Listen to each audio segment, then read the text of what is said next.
in the Forum Room at East High School at or shortly after 7 p.m. And have a variety of presentations relating to Apple devices and other computer and internet stuff. We have a board of directors that meets the following Wednesday, the third Wednesday of the month, at Arundecoit United Church of Christ.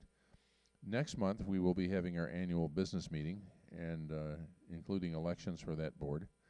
And if anybody's curious as to whether they would like to participate in the board's activities, this next Wednesday would give you a chance to see what it's like before you volunteered. We will have ballots printed up before next month's meeting, but it will also be possible to nominate people at that meeting. We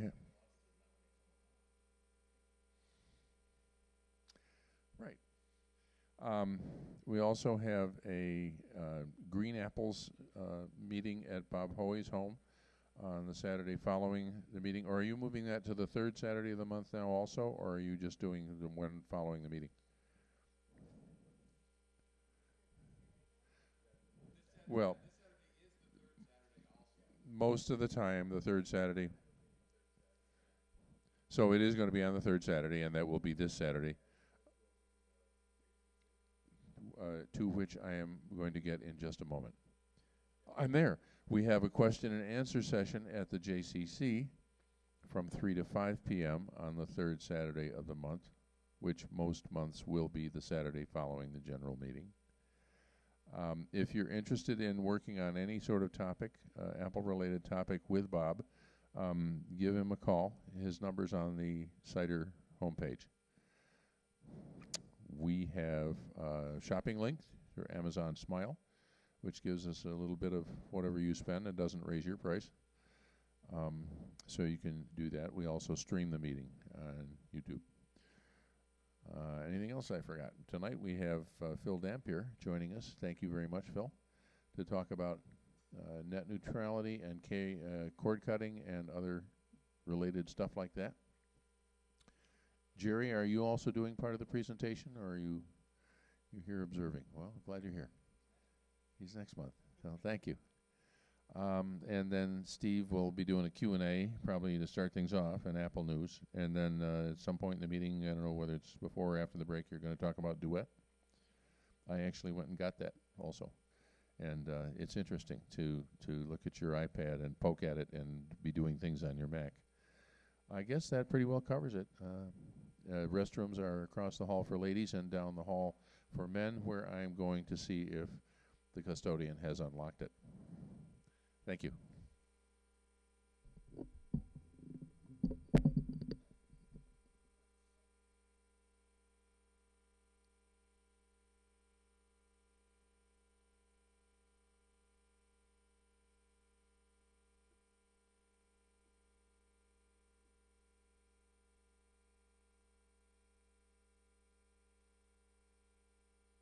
All right.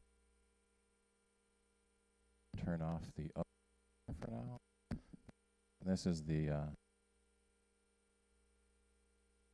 turn that mic off. We don't. Gonna get.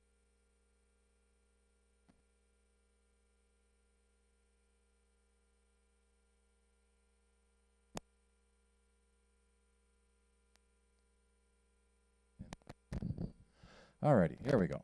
So, let's take a. Wants to cut off as soon as I start talking. It knows.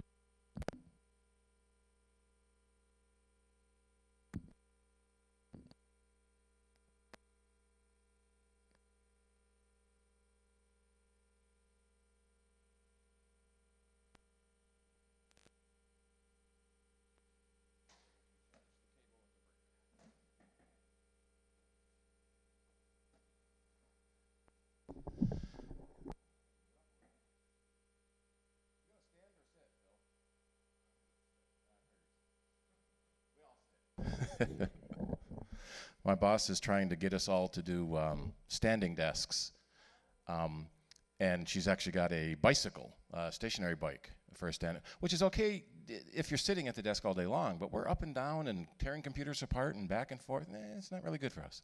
But we are now selling custom-made standing desks, very beautiful piece of furniture with power up and down. Yeah, we were joking about that. You got to run the treadmill or a bicycle in order to power the computer. All right, let's see. Anything interesting happen in the Apple arena this week? One of the big things that did happen is they started shipping the HomePod. Did anyone get their HomePod yet? Just rush right out and get one. We haven't got any of ours in yet, so we're still waiting as well. So the HomePod is kind of a product in search of a niche. It's sort of like a Sonos speaker. So it's an internet-connected speaker that will play music from different internet services, including Apple Music, especially Apple Music. So it's one big advantage over Amazon and Google is it plays Apple Music. Hopefully that won't be its only advantage. And it also has Siri built in to the speaker, so you can use it for voice commands like you do with Google and Amazon. So it's drawing a lot of comparisons to a combination of an Amazon Echo and a Sonos internet speaker. It is a little on the expensive side at $350, but from the early reviews, people are comparing it to the Sonos Play 5 because of all the speakers on the inside. Here's a nice picture of it. All the speakers on the inside. It's comparable to the Play 5 in music quality, and the Play 5 is a $500 device, so it's cheaper than the Play 5, but the Play 1 is only $200, so we're wondering if Apple's going to come out with a cheaper version, which is not really something Apple tends to do that often. But it is starting to ship now. It got a repairability score of 1. Basically, when iFixit tore it down, they needed a hacksaw to get into it. Which doesn't surprise me very much. So it's one of those things that Apple calls it a whole unit replacement. So if anything breaks, they replace the whole unit. That way they can replace it a lot faster. But for people that like to tinker, this is not for you. There's no way in it easily to get in. If you have several devices together, it will actually even one device by itself, it knows where it is, spatial awareness. So it knows where it is and will adjust the direction that it fires the speakers. So if it's in a wall, it knows that it needs to reflect off the wall to send the rest of the room. And if you have several together, they'll act in concert together in the room.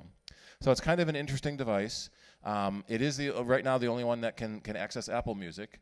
The Amazon Echo will pretty much access Amazon Music, and the Google Home will access Google Music, and there are sort of hacks to get it to access other services. So pretty much each device wants to run it to its own service. It is acting as sort of the center of your home hub now, so that the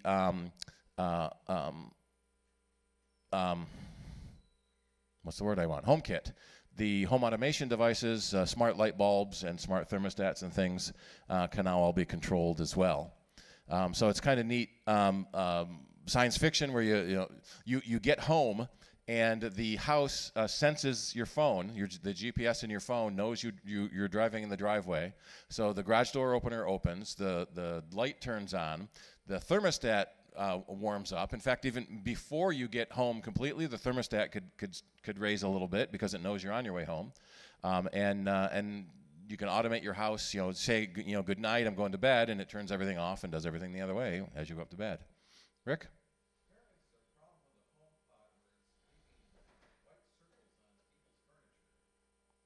I haven't read that yet, but so whatever they're using as a base to sit it on. Maybe it's not reacting well with other pieces of furniture. So you might need a coaster for it. Yep.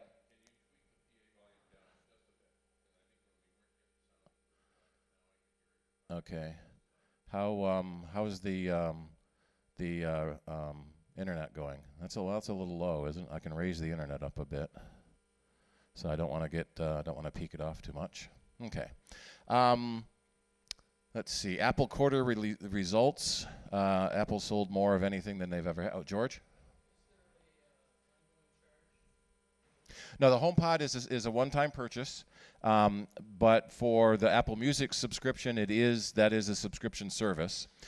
It will play the music you have on your devices without needing Apple Music subscription, but if you do have Apple Music, it ties right into that as well.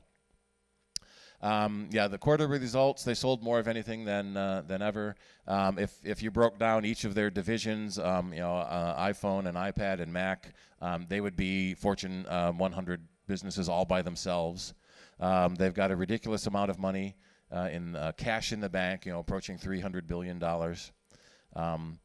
And there's some interesting rumblings in the new tax bill that if they repatriate their tax, which a lot of it is overseas because that's where they sold a lot of stuff, there's a huge tax if they bring it back. But there's some rumbling. I haven't read all the details yet. That there's going to be a lower tax to repatriate money versus the regular corporate taxes. Let's see. It was a little kind of quiet for the month. A new Apple store opened in South Korea in time for the Olympics. More emojis are coming in OS 11.3. So if you're interested in that, Charlie.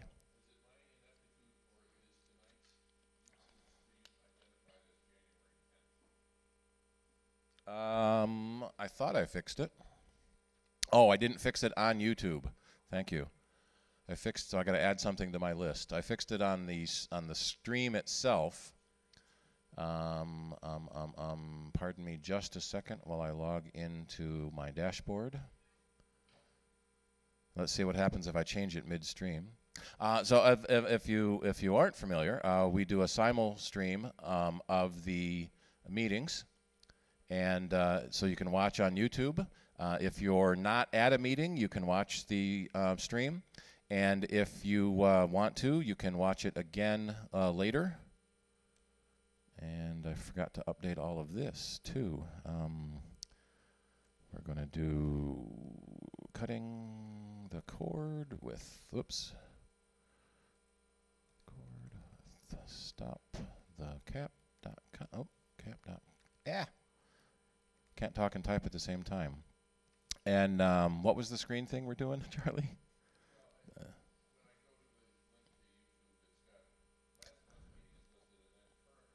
Yeah, I'm fixing that now. What's the software we're showing off? Duet. On iPad. All right. PAD. No AD. And save. All right. Changes are saved. It should change in the stream momentarily. Although we should say Happy Valentine's Day to everyone. Did anyone bring their partners with them? Or did their partner get them tell them to get out of the house? Yeah. Yeah. All right. So, the job creation. So Apple set aside a $1 billion fund to fund startup development costs and new technologies. They have increased that to $350 billion over the next 5 years. And one of the things they funded was a laser optics and some really interesting technology for manufacturing that we'll start probably seeing in the next 5 years in newer products. And so Apple's getting a foothold in a lot of these emerging technologies.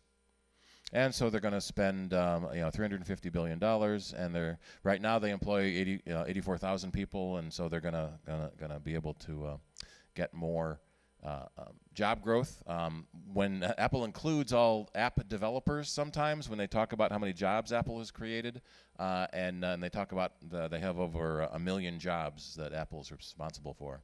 So everyone writing an app for the iOS apparently now counts as an Apple-created job. I don't know. Let's see. How how would I Google that? Total employees. It's probably higher because Apple has retail stores. So Microsoft has 124,000 direct employees worldwide. So their direct employees are a little higher than Apple, but indirect, hard to say whether the iOS developers and the Microsoft developers will even each other out. Oh yeah, there are some more of them. So now here, this one says 123,000, and Amazon is 500,000. Now Amazon is all the distribution centers, people packing boxes, and that's interesting. All right, let's see what Google's doodle is for today. Valentine's Day doodles. They've been doing Olympic doodles all week. Looks like no audio. Oh no, the audio is going out the other box. Let's try this.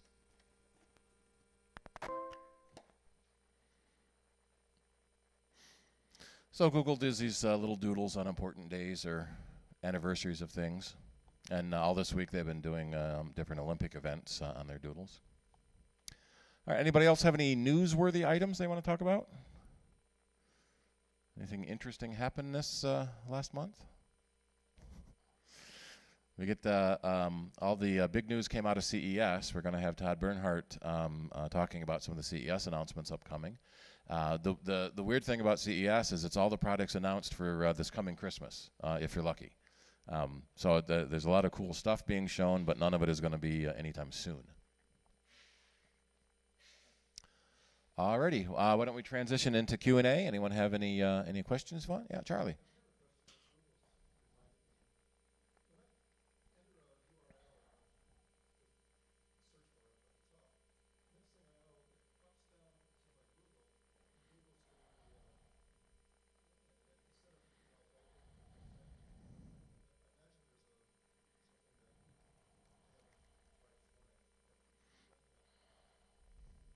Well, it will give you suggestions as you're typing as to what it thinks you might be searching for, because so many other people have.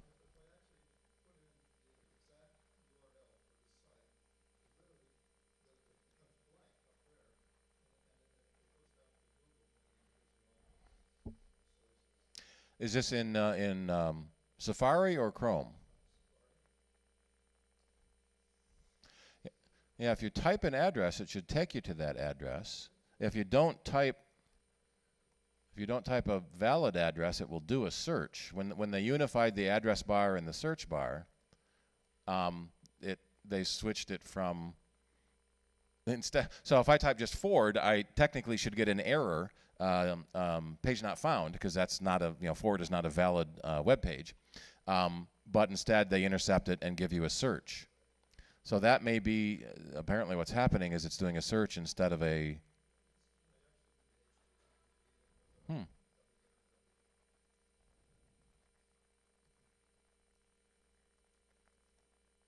So if I spell something wrong, it's going to do a search. No, it tried to go to that page that doesn't exist. So it didn't do a search. It tried to go there and gave the proper error. You may want to check your preferences. Wait a minute. Oh, okay. Now I did another thing wrong. I did applecider.com. And so I'm getting a Google, actually this is just an encryption warning, that this certificate, let's see, who is this certificate? So if you type the wrong thing, you can end up at weird places. So now I'll go to applecider.org and make it to the right place. Google and most search engines are trying to filter that stuff out to prevent you from going to malicious sites if you mistype an address. But it is happening. Charlie, you may want to check your preferences. Yeah. Make sure your search engine is set to. You could turn off search suggestion so it just goes to the address and doesn't try to give you a suggestion for searching.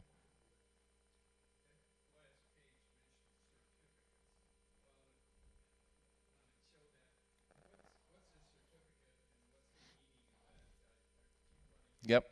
So certificates are part of what's called the chain of trust. And so generally speaking, when a website is encrypted, there's a certificate that validates who encrypted it. And it's typical on banks or shopping sites. But we're seeing more and more companies doing regular encryption just by default, so your traffic can't be snooped on. One of the things that we found during the Snowden revelations is that the NSA and other agencies are routinely sniffing the entire internet. And so anything that's not encrypted, they have a copy of. And so if you encrypt it at your end, then they can't see it. So a lot of companies started encrypting everything just for general practice. When you're at an encrypted website, you should get a little padlock icon. Can I zoom? Yeah, I can zoom in here. You get a little padlock icon to show you that you're encrypted. Many websites will also go to a higher level of encryption, and you'll get a green banner which tells you the name of the company that you're at. So this is a way for you to know that you're really at the website of the company you think you are. So when I typed applecider.com, that was the wrong website, and they have something wrong in their certificate. So the way the certificates work is there's a chain of trust, and if I actually show the certificate, so CN Bank got a certificate from Symantec, and Symantec is what we call a root certificate authority. So they sign certificates validating this person is who they say they are, or this company is who they say they are, to give them a certificate. Certificates expire, and the usual cause of a certificate error like that is the certificate expired, or the clock on your computer is wrong. So that error message actually, in fact, let me see if I can bring that back up. The error message recommended that I check my clock, //applecider.com, because my clock on my computer might be off. So if I say show details, so check your clock to see if your clock is wrong. Whoever this applecider.com is, their certificate expired 228 days ago. That is disconcerting because that means they're not paying attention. Sometimes we've seen big companies where the certificate expires on a Friday night and they don't notice it and go home for the weekend. And so, there's a lot of people complaining or, wondering going on because everyone's now getting this certificate error. Monday morning they fix it. The bigger companies, especially now with Twitter and Facebook, someone will report it, and whoever's in charge of updating the subscription will rush to work and update the subscription. But for a company that expired 228 days ago, that isn't very, very good. So what Google has done is they are, actually I don't think this is Google, this is Safari. Google also does this when you're on a Google search, but this is Safari warning you that the certificate has expired and there may be a problem. The other thing we often see with certificates is something called a name mismatch. And that happens a lot with email. If you have hosted email, company.com, and it's hosted by someone, say Bluehost, your certificate might be signed by Bluehost, and so when your computer tries to go to company.com, the certificate says Bluehost, and so that's a name mismatch. Those are also scary, and you want to make sure you really are at the place you're at, but they're also fairly common. Now, if you get a certificate error, the safest thing is just close the browser. Don't go back to that web page.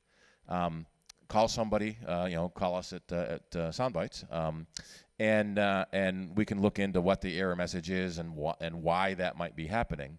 But the clock on your computer being wrong is a common problem, or the other end forgot to renew their certificate. Or it's a company that's gone and their certificate hasn't expired yet. So, for example, the CNB certificate here expires in 2019. If the company happens to dissolve, their certificate is still valid until that day. So it's sort of this, our browser trusts the root authorities, and the root authorities will sign certificates, so we can implicitly trust them because we trust the root. Now, Symantec actually just got in a lot of trouble for issuing certificates they shouldn't have, and they had to sell their certificate business to DigiCert. Google stopped trusting all Symantec certificates in Google Chrome because they were doing some shenanigans with certificate issuance. In fact, someone actually calls certificates just minting money because you charge somebody for bits.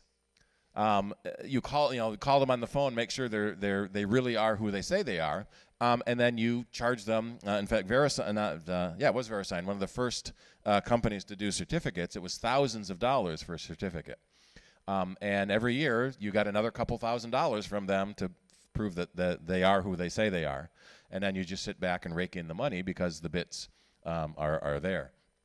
Nowadays, getting a certificate is much cheaper, and most companies are encrypting their data just because. And there is a website called Let's Encrypt. So if you are running a web server, you can get a free certificate from Let's Encrypt to encrypt the data on your web page. It used to be if you only needed to encrypt it if you're doing shopping business with money or credit cards, but now we'll encrypt everything so that the NSA can't snoop on us. Charlie.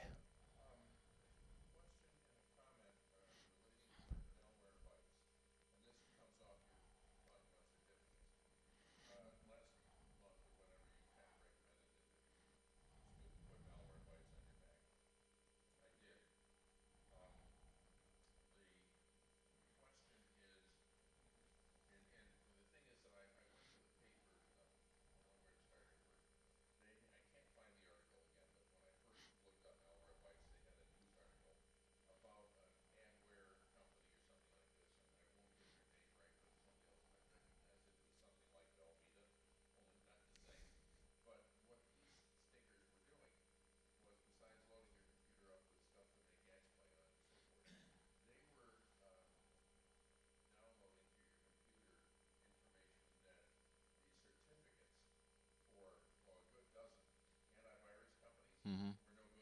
Yep. Yeah.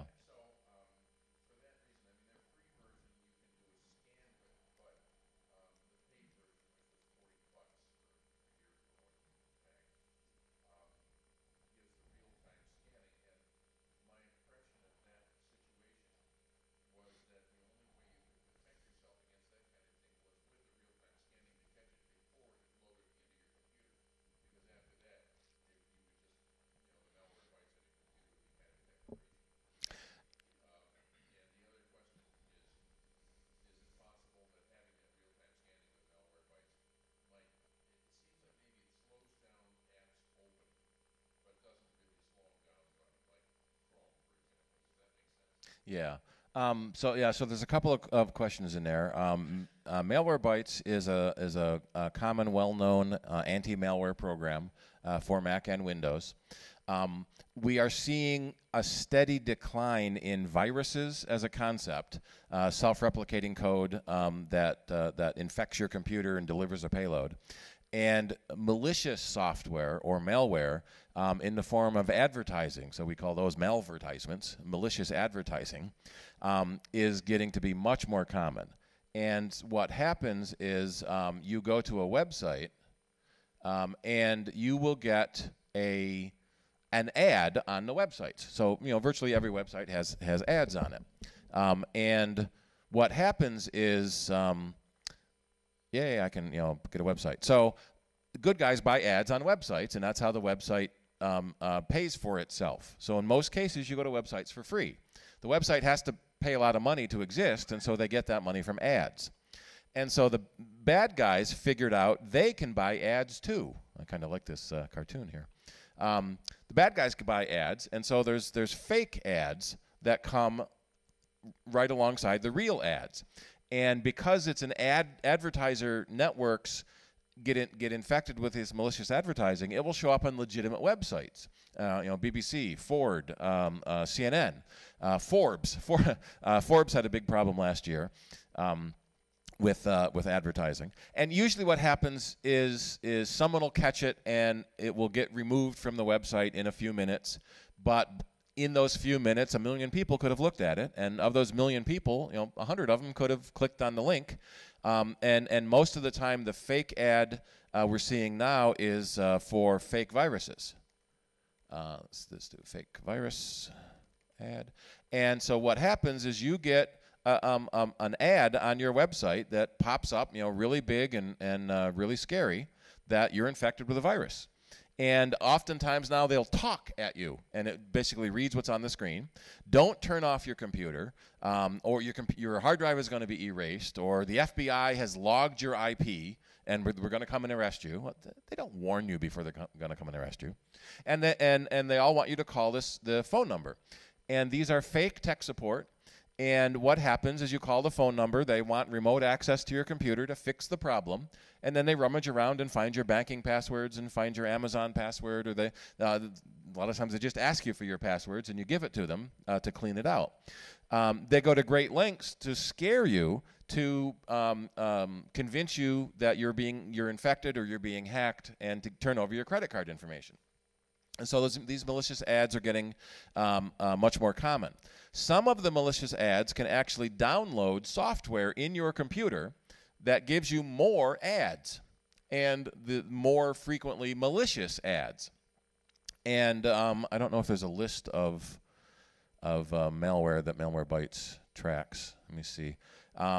And so what happens is that the malware gets into your computer and can get you more and more ads and more malicious ads, and can slow your computer down, and can give you more and more pop-up windows saying you're infected with viruses. So here's a company that has a list of some of them. And so the Malwarebytes is an anti-malware program that will scan your computer and remove any malware that it finds. The free version is a scan on demand. The premium version, and the free version comes with a premium trial. The premium version is, would you say it was, Charlie, $40? $40 a year, or $40 period? Oh, $60 a year, and it might be on sale. Well, so if you go right now, it's $60 a year for one subscription. They often have deals to get lower rates.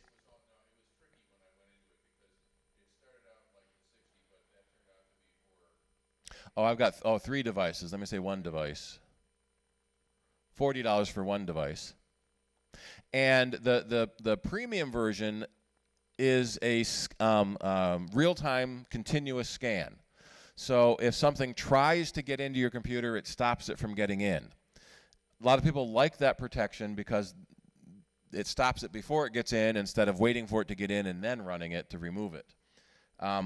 The problem has happened is that some malware is now getting sneakier and will install fake certificates so that you can go to a fake website. PAYPA1.com was a common one for a while. If you look at it really close, you can see it's PA1, but most people glancing at it would think it says PayPal. And you'd get the little padlock, because you're at a fake site with a real certificate. And then, as Charlie mentioned, there was a couple of malware that puts in fake certificates for legitimate companies that prevents your antivirus and anti-malware from updating. And so the malicious programs are getting sneakier and more sophisticated, and it's a big cat and mouse that the good guys try to find things before they happen, but usually they're reacting to something that got released, and then within a day or so there's an update to your definitions, and then it can find the thing that infected you. So if you happen to be lucky enough to be the first one ever in the world to get this infection, it won't find it. But a day or so later, it probably will. And the downside of the scan on demand, in addition to the price, is that it can slow your computer down opening apps and opening files because it's going to scan that file as it opens to make sure there's nothing in it. If you have an older computer, it may be noticeably slower. If you have a spinning hard drive, it may be noticeably slower than if you have a solid state drive. So some people don't like that idea of have that scan on demand. They'd rather have it the real-time scanning. They'd rather do the scan on demand. Yeah, you can pause the scan, the real-time scan, if you want to do something intensive. Yep.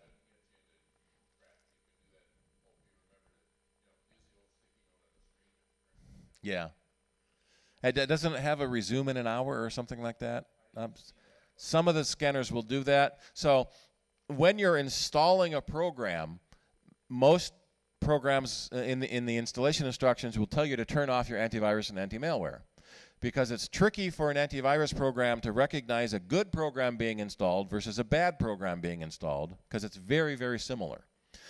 So they say turn off your antivirus. Most of the antivirus programs will have a resume in half an hour, or they'll warn you that they're off to pop back up again.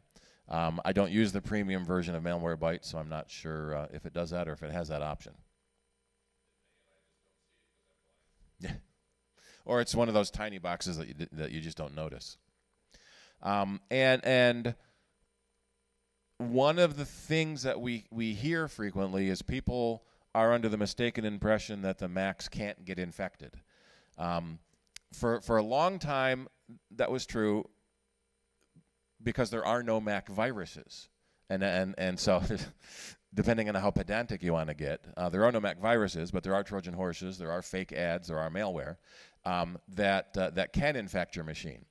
And in fact, we're starting to see now that it's easier for a bad guy to make a fake virus warning than it is to actually write the virus. And the bad guys are all about easy to get the most money for the least cost. We're wondering about the tech support. So the fake tech support calls, they're probably hiring a call center, just like all the legitimate companies do. And I want to believe that the call center doesn't know that they're cheating people. They have a script, just like the real good guy call centers.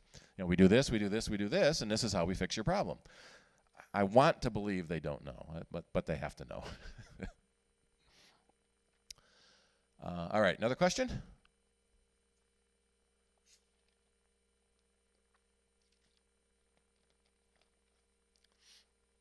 All righty. Charlie, do you want to do the duet now or after the break?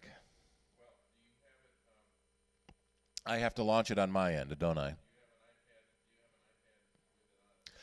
No, I do not.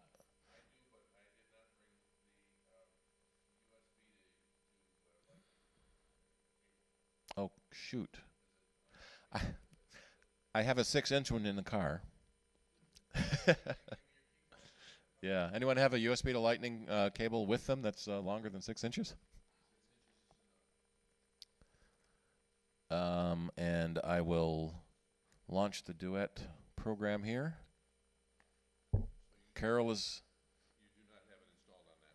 Yes, I have it installed, but it wasn't running. So, and I just launched it now, so it's running.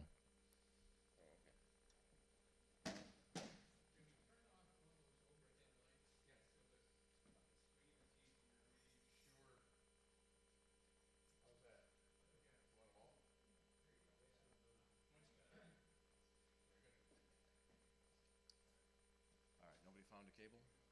No. Nope. Alrighty. Want to run out and grab mine, Charlie? Yeah. It's plugged into the center console. Oh, cool.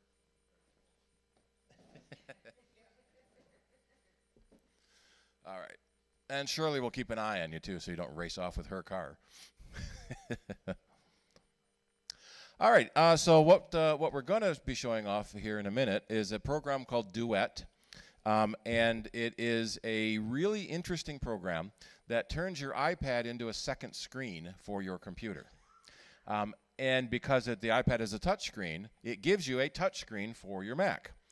So you can use it as a graphics tablet, as a drawing board, or just as a second screen. A lot of people find a second screen really handy. I use my iPad as a second screen independently now. I'll have my, like an email window open or Twitter window open while you're doing your main work on your computer. But it's frequently very handy to have a second screen on your computer to be able to access things. And when Charlie gets in, one of the things we're going to show off is how you do that, especially with using a touch screen to do touch applications on your Mac. Apple has so far resisted making a touchscreen Mac. We have a touch bar now on the MacBooks, where you have a touch bar with keyboard functionality, and that's sort of a transition period to get to a touch screen Mac, but we'll see what happens later. Thank you. All right, so we'll plug that in. You went to the left or the right?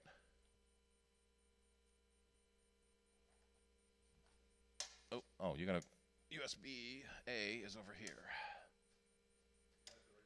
Yep. And then lightning into your iPad. All right, so he'll be back in a moment with that.